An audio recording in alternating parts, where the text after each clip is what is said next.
आपने बड़ा सा बातें सुनी। अब ये होना तो मुकदमात में लीगल में ही होना सब कुछ लीगल से, तो मुझे लगता है उनका ख्याल है कि हम काफ़ी इसको चीज़ें तिया पांचा कर पाएंगे। और शायद जो मेरा पहला रिएक्शन था, बहुत से लोगों का रिएक्शन था कि देखिए एक नई स्मोकिंग गन आ गई है, अब लगता है बड़ी जल्दी शायद ये तोशा खाना और उससे आगे भी ये केस आगे निकल जाए। तो वो तो मुझे इतने परेशान नहीं लगते उनकी कैंप के लॉयर्स। बहुत शुक्रिया नदीम मलिक साहब। देखिए नदीम मलिक साहब, सबसे पहले सर मालिक साहब, all bald people don't look the same. अच्छा मालिक साहब, सॉरी मालिक साहब, देखिए सबसे पहले जो इम्पोर्टेंट चीज़ है वो ये है कि 164 की कन्फेशनल स्टेटमेंट इसहाक डार साहब की थी, उसका क्या हुआ। मैं आपको लीगल सिस्टम बता रहा हूँ पाकिस्तान का। उसके बाद एक बलूचिस्तान में एक वीडियो में एक लैंड क्रूजर से एक पुलिस वाले को रौंद देता है, वो एमपीए मजीद साहब उसको भी कोर्ट रिहा कर देती है ये कह के कि हमारे पास एविडेंस नहीं है। तो पे ऑर्डर नहीं होता करप्शन का, और कत्ल की वीडियो नहीं होती, और कत्ल की वीडियो भी अब पाकिस्तान में हो तब भी वो बरी हो जाता है। तो 164 की तो ये पोजीशन है। अब इशू ये आ रहा है कि आज हम साइफर को बहुत उठा रहे हैं। पहले साइफर अमरीकी साजिश थी, फिर साइफर अमरीकी साजिश नहीं थी, फिर बाजवा साहब ने रिजीम गिराई, फिर बाजवा साहब को एक्सटेंशन दे दो, फिर कहा बाजवा साहब को एक्सटेंशन भी दे दो और इन्हीं के होते हुए ही इलेक्शंस करा दो, जबकि वो इतने बुरे आदमी थे बकौल चेयरमैन पीटीआई के इमरान खान साहब के। फिर आपने कहा कि उसी बाजवा साहब कह रहे हैं हमने असेंबलियाँ डिसॉल्व कर दी।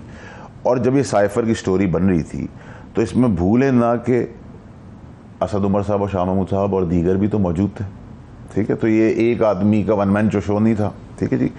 दूसरी और मोस्ट आज हमने कोशिश की थी कि शीनी मजारी साहिबा, असद उमर, कोई नहीं देगा, शाह महमूद से कोई सब अपना को बचाएंगे और सब कुछ डाल देंगे, कोई अवेलेबल नहीं था, तो अवेलेबल होंगे भी नहीं, ठीक है जी। दूसरी और मोस्ट इंपॉर्टेंट चीज़ ये कि देखिए प्रिंसिपल सेक्रेटरी, मैंने आपके शो पे भी कहा था कि मुझे पावर मिसयूज में जरूर नजर आता, पैसे के लेन देन में नहीं आता, लेकिन दो आदमियों की बातें आंख बंद करके मानता था, दिमाग भी इस्तेमाल करता है, एक वजीर आजम साहब उस वक्त के और एक खास, ठीक है जी। इस साइफर के अंदर जहाँ असद उमर और शाह महमूद और आजम खान और इमरान खान साहब हैं, वहाँ खास भी मौजूद है। ऐसा नहीं कि खास निकल गया इस चीज़ से बाहर, ठीक है जी। उसके बाद आप आ जाए अरशद शरीफ का कत्ल, उसकी टाइमिंग्स, उसकी साजिश, फिर आप आ जाए लॉन्ग मार्च। इन तीनों को आप क्लब करें कि हम जमहूरियत बहाल कर रहे थे, कि हम इलेक्शंस में जा रहे थे, कि हम डेमोक्रेटिक सिस्टम को अच्छा कर रहे थे, हम ब्यूरोक्रेसी को ठीक कर रहे थे, हम स्कूल कॉलेजेस बना रहे थे, हम पाकिस्तान की तकदीर बढ़ डाल रहे थे, महंगाई ख़त्म करके सस्ती चीज़ें ला रहे थे, क्या कर रहे थे पाकिस्तान में। हम सारी चीज़ों का लुब्बे लुबाब आपको एक जगह पर मिलेगा। इस चीफ की तकरीर रोक दें, उस चीफ को ले आएँ, वो चीफ आके प्रेसिडेंशियल फॉर्म ऑफ गवर्नमेंट बना के इनको प्रेसिडेंट बना के किंगडम चलाएगा। ये टोटल लुब्बे लुबाब है इस किस्से का। फिर एक ऑब्जेक्शन आता है कि जी इमरान खान साहब ने स्टेटमेंट दे दी है कि जी वो किसकी, उनको तोशा खाना उनको पता नहीं, 190 मिलियन उनको पता नहीं, उनको बाकियों के करप्शन कैसे उनको पता नहीं, उनको पता नहीं कि कराची में जो लोग थे उनका घर रोटी खाने को पैसे नहीं, तो गाड़ी बंगले कहाँ से आ गए। मैं ज़ेरे हिरासत था। नहीं, वो ज़ेरे हिरासत उस 9 मई के वाक़े में भी कहते हैं, लेकिन आप शायद भूल गए कि शायद इंसान जो गलती करता है ना, क्राइम इज ऑलवेज इम्परफेक्ट। उस जिस हिरासत की वो बात कर रहे हैं, तो कौन से लो लेवल के पुलिस के या किसी और जगह के लोग थे जिनके फ़ोन से इमरान खान साहब 9 मई के हवाले से हिदायत भी दे रहे थे और प्रोग्रेस भी पूछ रहे थे।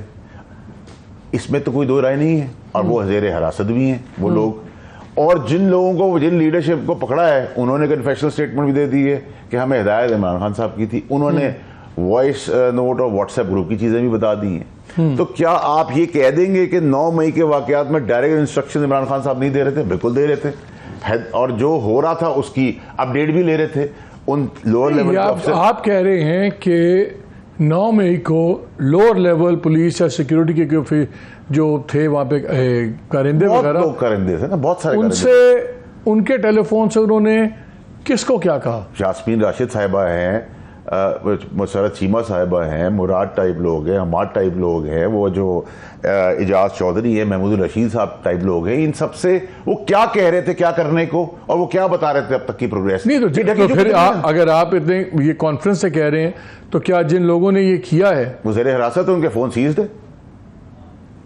आप कह रहे हैं कि वो लो लेवल एम्प्लॉयज तक ज़ेरे हिरासत है? देखिए मालिक साहब, मैं तो अभी तक अल्हम्दुलिल्लाह जितनी बातें कर रहा हूँ पिछले 10 महीने से, वो सब अल्लाह की मेहरबानी से एक एक करके साबित हो रही है, एक एक करके, इंक्लूडिंग आजम खान साहब वाली बात, ठीक है। तो मैं आपसे ये कह रहा हूँ कि अगर विल है ठीक है, तो फिर ये 1 हफ्ते का सारा केस है। अरशद शरीफ का मर्डर केस 1 हफ्ते का पूरा है। 3 मेन आदमी है, 10-11 लोग और हैं, इनको 1 सेकंड में 1 हफ्ते के अंदर आप अरशद शरीफ का केस रैप अप कर सकते हैं। अब पता चलेगा कि उसकी फिर शहादत उन क्यों 3 को कौन प्रोटेक्ट कर रहा है अरशद शरीफ के केस? सिस्टम, हमारा जो मुल्क का निज़ाम है, जस्टिस सिस्टम, वो इतना प्रोलॉन्ग्ड है।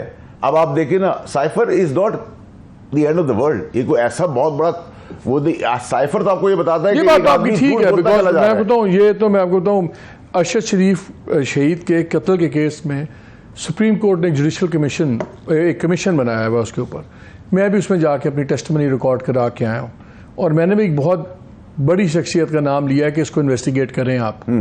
उसके बाद अब यकीन माने कि वो ऐसे मुझे लगता था कि जैसे पता नहीं क्या मैंने कह दिया है, और मुझे उन्होंने कहा कि जी आप इस पे आप सबूत दें।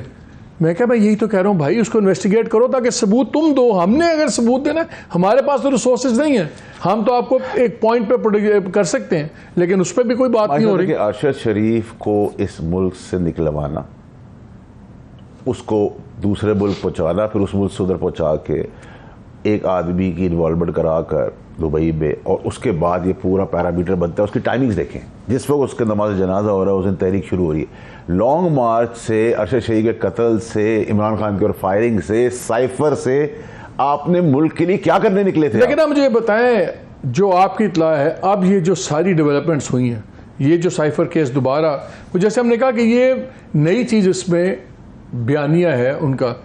अच्छा, जब उनकी मैं बात सुन रहा था बुजुर्ग की, तो बड़े क्वेश्चंस वो भी कह रहे थे कि कहाँ 164 हो गया, कैसे हो गया, चले अगर हो भी गया और वो मिसिंग है तो, और अगर ये जो हम कॉल्स की बात करते हैं ये बीच में नहीं किसी ने माननी, तो फिर क्या ये?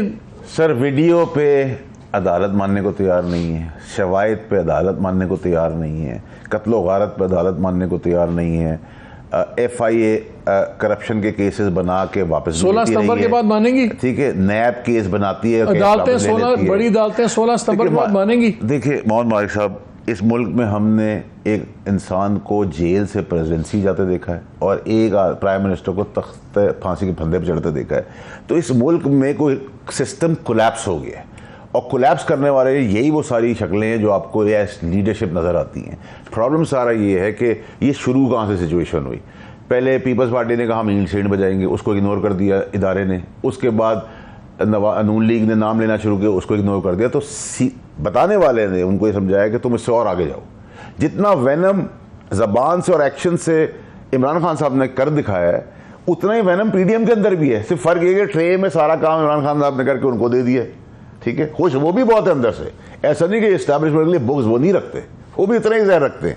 सारी चीज़ें कि जब आपने जानवर और एस्टैब्लिशमेंट को पता है कि वो दूसरों का भी उतना ही उन पे बुग्ज है। देखिए सर, अभी तो उनका काम है कि वो उसको अंडरस्टैंड करें, माजी की चीज़ें याद रखें। अभी बड़े मसले से पहले डील हो रहा है। अभी बड़ा मसला तो देखें ना, देखिए इधर भी अगर किसी बिल्डिंग को जला दिया शायद माफ़ी हो जाती, लेकिन सर जो शोधा की तमस्कर उड़ाया गया ना, वो तो इसका मतलब है कि आपके जो भी लोग दुनिया में नहीं है। चलो इस पे आते हैं, इसमें भी आते हैं कि अगर उनके दिल में भी उतना ही बोग्ज है जितना चेयरमैन PTI के है, तो फिर इतना ज्यादा सारे पत्ते एक ही तरफ क्यों डाल रही है एस्टैब्लिशमेंट?